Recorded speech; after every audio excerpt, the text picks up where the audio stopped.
guys, welcome back to my channel. If you're new here, consider subscribing. Press that notification bell. You'll always be the first to know when I upload. Thank you so much for coming back to my channel. It's Megs from the Malcommextv. We are still looking at the FIFA World Cup, Qatar 2022. We are talking about a small country. Remember, the FIFA Women's World Cup sees 32 nations compete against each other for the prize, with confidential qualification pathways leading to an exciting final event which brings together fans, passion and love. In today's video, we are looking at Qatar being one of the smallest country we can talk about in the Middle East, winning the bid for the FIFA World Cup. Let us try to see how better have they prepared themselves for the World Cup, or how have they been able to prepare for the fans coming in their country. And this is exactly what we're talking about. We look at mega projects that are being taken on, constructing the stadiums. Remember, we talked about the 8 stadiums that are being constructed in the country and completed, which are going to host the fans in one way or the other. But we also have to look at other soft infrastructure that has been put in place. And that one of the soft infrastructure that we cannot miss out is we talk about the roads. We talk about the roads in Qatar. So in this video, I want us to try to see how have they prepared themselves when we talk about the roads, the construction of the roads. What have they done? Is it worth it to host the World Cup? Exactly, it's what we're talking about. Let us try to explore. Move with me, we try to see how they've tried to take up this road infrastructure, how they've tried to construct the roads to prepare for their fans coming in their country, or to welcome the fans in their country. Thank you so much. But remember, don't forget to subscribe, comment, share. I'll always be very grateful to get back to you. Remember, when we are talking about mega investments in infrastructure, that is in 2022 World Cup, apart from the stadiums being the main center of focus, other soft projects in Qatar are also going on. The stadium, of course, calls for the scarcity of the transportation to enable the fans to move around to matches played in their countries. Remember, we are talking about highways, parking lots, flyovers, bridges, all over the other public works needed to host millions of visitors coming through the Hamad International Airport. Remember, the Hamad International Airport is also being expanded, and they have a projection that in one time after its expansion, it will be holding over 54 million visitors, so which is quite massive. So remember, we are talking about hosting millions of visitors, this all over the world, because it's a game of fun. It's a game for everyone that will always want to support his country. Other soft infrastructure, for example, the main one is the road transport. We talk about the express highways, we talk about the flyovers, we talk about the bridges that are being constructed. So what we say is that main one is what we call the road transport. The express program is the equivalent of the Idris for streets ranging from simple everyday to stop lights to tunnels and flyovers.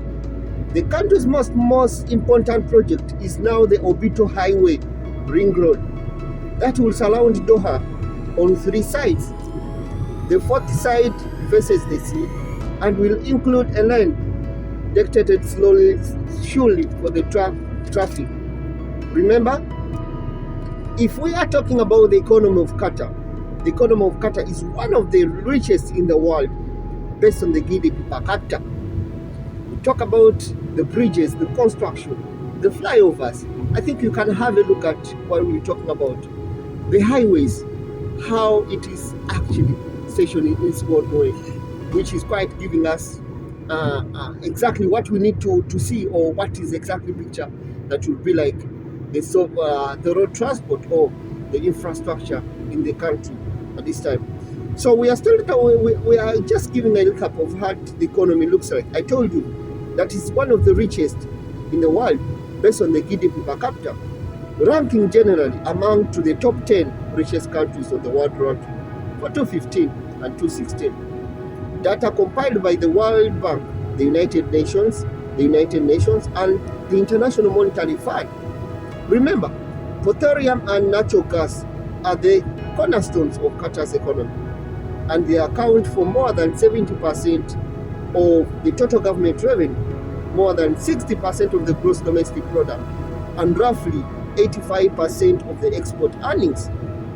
Qatar has the world's third largest proven natural gas reserves and is the second largest exporter of the national gas. So let us try to move in the video. Hope guys have just given me something. Let's try to get into the video. We see how better they've tried to prepare the infrastructure or the roads to welcome the visitors or the fans to the FIFA World Cup 2022. Still, I have to remind guys, don't forget to subscribe. We are looking at a landmark, or we are looking at the road to 1,000 subscribers. Subscribe, support my channel, tell a friend about this channel. You'll all get the information that you learn. Don't forget, I'm next. Let's move in the video. Let's try to see how better the infrastructure is, and we see exactly is the country worthy of holding the World Cup. But amazingly, so let's move in the video to see what we're talking about.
Hi guys, I think you're actually seeing what I'm talking about. When I'm talking about the infrastructure, how better the small Middle East country has tried to prepare itself, it's quite a way that you can also appreciate. Just look at the roads themselves alone. They just give you enough space for you to drive, to turn over to the next lane, to move fast, to move at a speed. It is something that I've seen here is that the cars move up to a maximum of 120 kilometers per hour. The speed is like, because the roads are so wide that you can maneuver in all lanes. We are looking at the flyovers that are being constructed all over the country to access the metro, to access the taxis, to ease the movement from one place to another. It is actually something that we can talk about, that they've tried to invest so much in the infrastructure to see that they try to ease the transport in on one. Something still I have to remind you that Qatar is not a very big country. It's just a small country with a small coastline, meaning that they do not need domestic flights. They do not need domestic flights in the country. So the only means that you need to have is you need to move with your taxi, or you move by your bus, or you move by your car to move to the next destination. So what does it call for? It calls for that they've tried to prepare the roads in such a way that it's wide enough that someone can move at that speed that can enable the person to reach wherever he or she is going in that actual time that is being anticipated or planned. So this is exactly that you try to see, and still where what we can really observe is that there's still some construction is also still the projects. Some construction projects are also still going on, and exactly it is they are preparing themselves.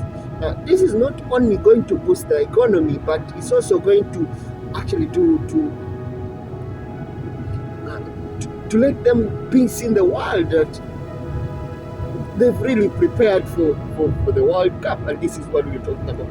Infrastructure is always very important in all countries. The countries with the best infrastructure, they'll have the good trade, they'll have the movement will just be eased in one way. And remember, when we are talking about here in Qatar, that there are very many options that you can use. You can use the taxis, you can use the different taxis that you can use. You can have the public transport, that is the Borwaslat. It's Karwa buses that you need to access with the card. We also have the metros, the metro train, that is the metro lines are moving, and apparently they have only opened the 4 lines of the metro, the red line, the green line. So you probably, it's much easier that you can understand that you can try to access transport at one or the other in that way. So meaning that if the visitor comes here, he probably needs to know that for transport, it is actually eased at one moment of time. So we are looking at the flyovers, we are looking at the green, we are looking at how definitely they've tried to prepare themselves in all ways to see that they can get through or prepare for the visitors to host them for the World Cup. And this is what we're talking about. Look at the flyovers. Look at the flyovers by the way here. The tunnels that are being constructed. See other vehicles put up. Tunnels beautifully constructed, which is actually something that we need actually to admire and see and appreciate in one or the other. So let's move on the video. You can try to see what I was talking about. I was talking about the flyovers, the tunnels, and actually this is how beautiful it is done. Okay guys, thank you so much for watching. Don't forget to subscribe to this channel, or I'll be more than happy to get back to you. Put a comment in the subsection below. I'll be happy to get back to you. Thank you so much. See you again in the next video.